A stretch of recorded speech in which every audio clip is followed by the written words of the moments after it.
अस्सलामुअलैकुम। चलिए आज बात करते हैं एक बहुत ही ख़ास दिन की तवानाई की। 20 अप्रैल 2026 पीर का दिन। देखिए ये कोई आम दिन नहीं है।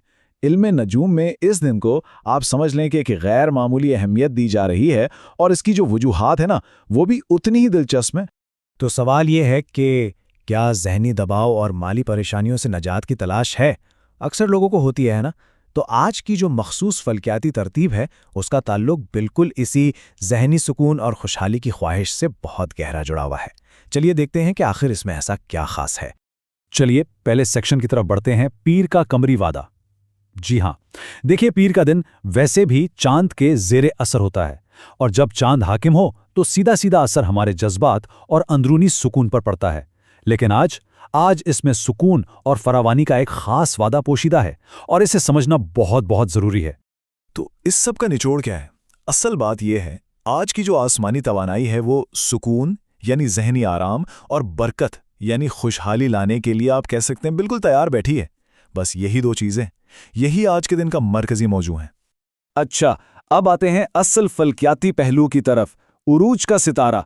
चलिए अब जरा पर्दे के पीछे झांकते हैं और इस फल्कियाती गुत्थी को सुलझाते हैं।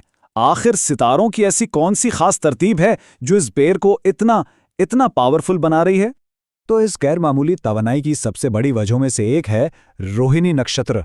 इल्म नजूम की दुनिया में इसे उरूज का सितारा कहते हैं, मतलब द स्टार ऑफ असेंट। सोचा जाता है कि ये एक ऐसी आसमानी कुव्वत है जो मानने वालों के मुताबिक इंसान को बिल्कुल नई बुलंदियों तक ले जा सकती है। और बात यहीं ख़त्म नहीं होती।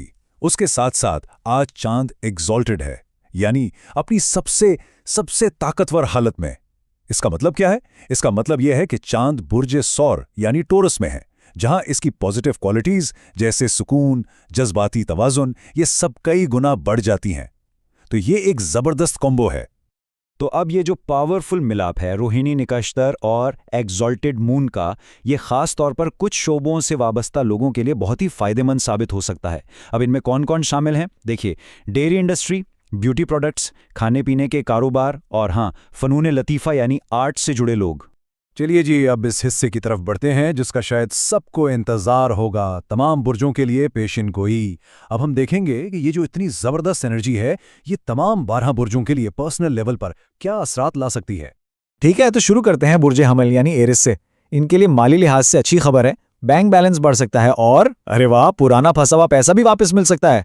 अच्छा, अब बात करते हैं बुर्ज तौर यानी टॉरस की। देखिए, चांद इनके बुर्ज में ही एग्जॉल्टेड है, तो जाहिर है उनकी खुद एतमादी और शख्सियत की केशेश आज उरूज पर होगी। आगे बढ़ते हैं बुर्ज जौज़ा यानी जेमिनाई की तरफ। इनके अखराजात शायद आराम और आसाइश की चीज़ों पर हों, लेकिन फॉरेन ट्रैवल के हवाले से कोई अच्छी खबर मिलने का इम्कान है। बुर्ज सरतान यानी कैंसर वालों के लिए ये दिन बहुत बहुत मुनाफा बख्श हो सकता है। दोस्तों की मदद से कोई बड़ा प्रोजेक्ट फाइनल हो सकता है। फिर है बुर्ज असद यानी लियो। उन्हें अपने करियर में कोई बड़ी कामयाबी मिल सकती है और अपने सीनियर्स या अफसरान से तारीफ भी। और इस स्लाइड के आखिर में बुर्ज सुम्बला यानी वर्गो वालों के लिए आज किस्मत 100% मेहरबान नजर आ रही है और कोई भी सफर बहुत फायदेमंद साबित हो सकता है। चलिए अब बाकी बुर्जों का हाल भी जान लेते हैं। बुर्ज मीज़ान यानी लीब्रा वालों को थोड़ी सी एहतियात का मशवरा दिया गया है, लेकिन एक अच्छी खबर भी है। विरासत या इंश्योरेंस से गैर मुतवक्के माली मदद मिल सकती है। अब बारी है बुर्ज अकरब यानी स्कॉर्पियो की। इनके लिए पार्टनरशिप और शादीशुदा जिंदगी के लिए ये एक सुनहरी दिन साबित हो सकता है। नए मुआहदे भी मुमकिन हैं। बुर्ज कौस यानी सैजिटेरियस वालों को अपने मुखालिफिन पर फतह मिल सकती है। लीगल मैटर्स में भी राहत और सेहत में बेहतरी के अच्छे इम्कानात हैं। इसके बाद है बुर्ज जद्दी यानी कैप्रिकॉन। जो लोग क्रिएटिव काम करते हैं या स्टूडेंट्स हैं, उनके लिए ये एक बहुत ही लकी दिन है। अच्छा, बुर्ज दलो यानी एक्वेरियस, इनके प्रॉपर्टी से मुतालिक मामलात हल हो सकते हैं। नया घर या गाड़ी का ख्वाब पूरा होने के करीब आ सकता है। और आखिर में बुर्ज हूद यानी पाइसीज। इनका एनर्जी लेवल आज बहुत हाई रहेगा और ख़ास तौर पर मार्केटिंग और कम्युनिकेशन के शोबे में बड़ी कामयाबी मिल सकती है। तो अब जब हमने आसमानों की जुबान को थोड़ा बहुत समझ लिया है, तो अब सवाल ये है कि इसे अपनी ज़िंदगी में कैसे उतारें। चलिए देखते हैं कि इस ताकतवर तवानाई को इस्तेमाल करने के लिए इस माखज़ में क्या ख़ास अमल तजवीज़ किया गया है। इस एनर्जी को सुकून और खुशहाली के लिए चैनल करने के लिए माखज़ एक मखसूस शाम का वजीफ़ा या अमल बताता है। और इसका मकसद क्या है? मकसद है दिन की उन पॉजिटिव वाइब्स को एक्टिव तौर पर अपनी तरफ मुतवज्जे करना। देखिए, ये अमल बहुत आसान है। 3 स्टेप्स हैं इसके। स्टेप 1, मगरिब की नमाज के बाद सबसे पहले 11 मरतबा दुरूद शरीफ पढ़ना है। स्टेप 2, फिर 100 मरतबा या सलामू या रज़्ज़ाक़ो का विर्द करना है। और आखिरी यानी स्टेप 3, थोड़े से पानी पर दम करके उसे पूरे घर में छिड़कें और जो बाकी बच जाए उसे खुद पी लें। और इस अमल का नतीजा क्या हो सकता है? माखज़ में इसे बड़े खूबसूरत अल्फाज में बयान किया गया है।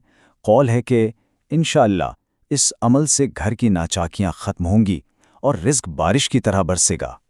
अच्छा जी, अब आखिर में आइए उन अहम और आसान प्रैक्टिकल टिप्स का खुलासा करते हैं जिन्हें दिन भर अपनाया जा सकता है। तो आज के लिए की टेकअवेज क्या हैं? बिल्कुल आसान सी बातें। पहली बात, लकी रंग है सफ़ेद या सिल्वर। दूसरी, खैरात के लिए थोड़ा सा दूध या चावल देने की सिफारिश की गई है। और इन सब का बुनियादी मकसद है मनफी असरात को दूर करना और सुकून को अपनी ज़िंदगी में दावत देना। तो अब जब सारी मालूमात सामने है, असल सवाल ये पैदा होता है कि इस ताकतवर कमरी तवानाई से फ़ायदा उठाने के लिए कौन सा तरीका चुना जाएगा। याद रखिएगा, ये दिन सिर्फ जानने का नहीं है, ये दिन अमल करने का है।